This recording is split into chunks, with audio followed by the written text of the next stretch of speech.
I walked out of that place on a Thursday morning with one suitcase in my son's car waiting at the front entrance, and I felt, for the first time in 8 months, that I could breathe in a way that had nothing to do with my lungs. My name is Walter. I'm 98 years old, and I want to tell you about the 8 months I spent in a residential care facility, and why I left and what I found when I returned to my own life, and what I believe about the right of very old people to determine the conditions of their own existence even when the people who love them most have decided, with genuine love and genuine concern, that the determining should be done by someone else. I want to say at the outset that this is not a story about a bad facility. I want to say that clearly because I think the easy version of this story, the version where the old man escapes from a place of obvious neglect or obvious cruelty, is a simpler story than the one I have to tell, and that the simpler story,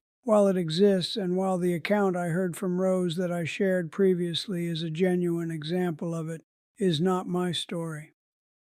My story is about a facility that was adequate in every measurable way, that was clean and staffed and that met the standards that are used to evaluate such places, and about the specific and important difference between a place that meets the measurable standards and a life that is worth living, and about the right of a person, even a very old person with limited mobility and a heart condition, and the various physical realities of 98 years of accumulated living, to insist on that difference. I grew up in rural Mississippi, the eldest of 7 children, born in 1927, into a world so different from the one I am leaving that the distance between them is almost not expressible in the same vocabulary. I have been many things across 98 years. A farmer in my young adulthood, and a postal worker for 31 years, and a husband for 59 years, and a father of 4, and a grandfather of 11, and a great-grandfather of 7. And all of those things constitute a life of a particular texture and a particular richness and a particular relationship to the daily experience of being alive that I understood very clearly when it was threatened and that I want to tell you about. My wife Gertrude died in 2019. We had been married for 59 years, and her death was the primary loss of my life, and the organizing of my subsequent existence around the absence she left has been the primary work of the years since, work that I want to say I have not fully completed, and that I suspect cannot be fully completed, and that I am at peace with remaining incomplete, because the incompleteness is the honest reflection of what 59 years of genuine partnership means when it ends. The decision to place me in the care facility came from my children in the winter of 2023, when I was 97 years old and had experienced a fall in my kitchen that did not produce serious injury, but that produced in my 4 children, 2 sons and 2 daughters, the specific and understandable fear that the next fall might produce serious injury, and that the managing of their father's safety from a distance had become a source of anxiety they were no longer able to sustain without a structural change. They are good children who love me genuinely and who made the decision from genuine love and genuine concern, and who did not fully understand, because I did not fully tell them, how much the specific texture of my daily life in my own home meant to me and what the removal of it would cost. I did not fully tell them because I did not want to add the weight of my resistance to the weight of their concern, and because some part of me believed going in that the adjustment would be manageable and that the things I valued about my own daily life were things I could find versions of in the new environment. I was wrong about the second part. The things I valued about my own daily life were not transferable to the new environment in any form that retained what made them valuable, and the understanding of that arrived within the first 2 weeks and deepened across the 8 months that followed.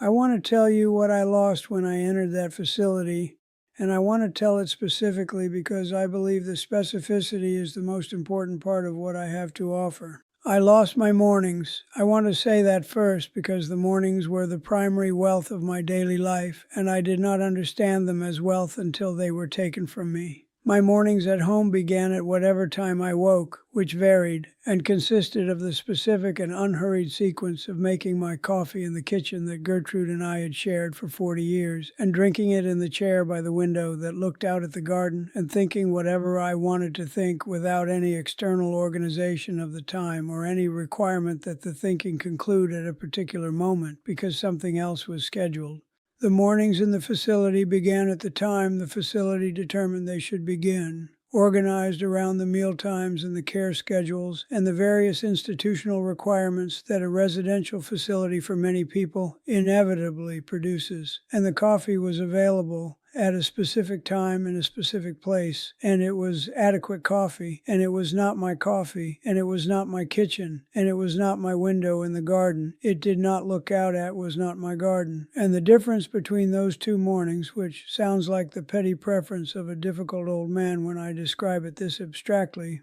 was in practice the difference between a morning that was mine and a morning that was the facility's, and the difference between those two things is the difference between a life being lived and a life being managed. I lost my silences. My home has a specific quality of quiet that is the quiet of a space that has been inhabited by the same person across many years, and that carries the particular settled character of those years in the way that familiar places carry the history of the living done in them. The facility had noise, not unpleasant noise, not the noise of distress, but the continuous ambient noise of an institutional environment, the distant conversations and the television sounds and the various mechanical sounds of a building containing many people being cared for. And the noise was present at every hour in a way that the quality of quiet I had lived inside for decades simply could not survive. I lost my autonomy in the small and daily ways that I understand now were the primary expression of my personhood at 97 years old. The ability to eat when I was hungry rather than when the schedule determined I should be hungry. The ability to go to bed at the irregular hours that my sleep had always preferred. The ability to decide on any given morning whether I wanted company or solitude without that decision requiring a negotiation with the schedule or the staff or the institutional requirement for my presence at a particular place at a particular time. These small autonomies, which sound insignificant when listed in the abstract, were in practice the daily evidence that I was still the person living my life rather than the person being administered, and their removal communicated something about my status in that environment that the warmth of the staff and the adequacy of the care could not override. I lost my relationship to time, which had become, in my late 90s, the most intimate and most precious of the relationships available to me. I have a particular relationship to time at 98 that I did not have at 78, and that I want to try to describe, which is the relationship of a person who understands with a completeness not available to younger people that each day is genuinely unrepeatable, and that the quality of presence brought to it is the primary choice remaining and the primary thing worth choosing carefully. The institutional schedule organized time around its own requirements and left me with portions of it rather than with the whole of it. And the portions, however adequate in quantity, were not the same as the whole because the whole was mine and the portions were allocated.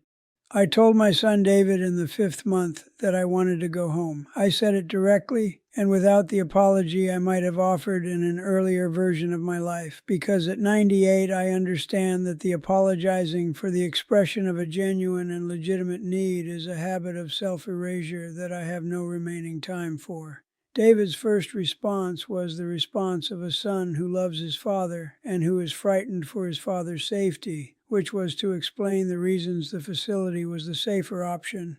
And I listened to the reasons with the genuine respect they deserved, and then I said that I understood the reasons and that I was going home. The negotiation that followed was not without difficulty. My children had genuine and legitimate concerns about my physical safety that I did not dismiss, and that required genuine responses rather than the dismissal of them as obstacles to my preference.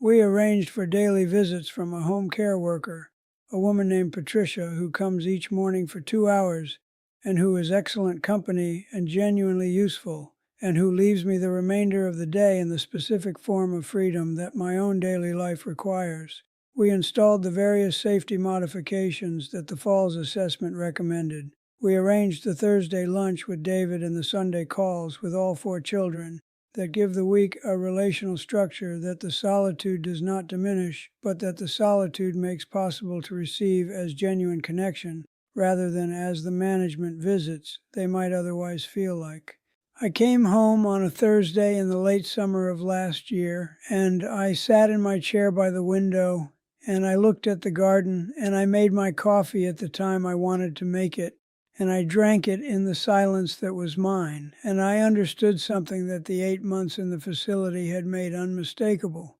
which is that the life worth living at 98 is not the life that is safest in the measurable sense, but the life that is most genuinely inhabited in the actual sense, and that the genuine inhabiting of a life requires the conditions that the life has developed around across the decades of its living, and that the removal of those conditions, however carefully managed and however genuinely motivated, is the removal of something essential that no institutional equivalent, however adequate, can replace. I want to say something to the families who are making these decisions, because I understand that the decisions come from love, and that the love is real, and that the fear underneath the love is real, and that I am not dismissing any of it by telling you what I am telling you. The fear for your parents' physical safety is legitimate. The assessment of risk is necessary, and the conversation about what your parent actually values, and what their daily life actually requires, and what the specific conditions are that make the life worth living to them, rather than simply sustainable by your assessment. That conversation is the one that most families do not have with adequate honesty before the decision is made, and the not having of it is where the gap opens between the care that is provided and the life that the person being cared for actually wants and needs. Ask specifically, and listen to the answer without the filter of your own fear, because the fear is understandable, and it is not the same as the accurate assessment of what the person you love most needs to be genuinely alive, rather than simply safely managed. I am 98 years old, and I'm in my chair, and the garden is there, and the coffee is mine, and the morning is mine, and the silence is mine, and the life is genuinely, fully, completely mine. That is what I escaped to. That is what I went back for. That is what was worth every conversation and every negotiation and every moment of the Thursday morning with the 1 suitcase and my son's car at the front entrance. My life, mine. At 98, that is everything.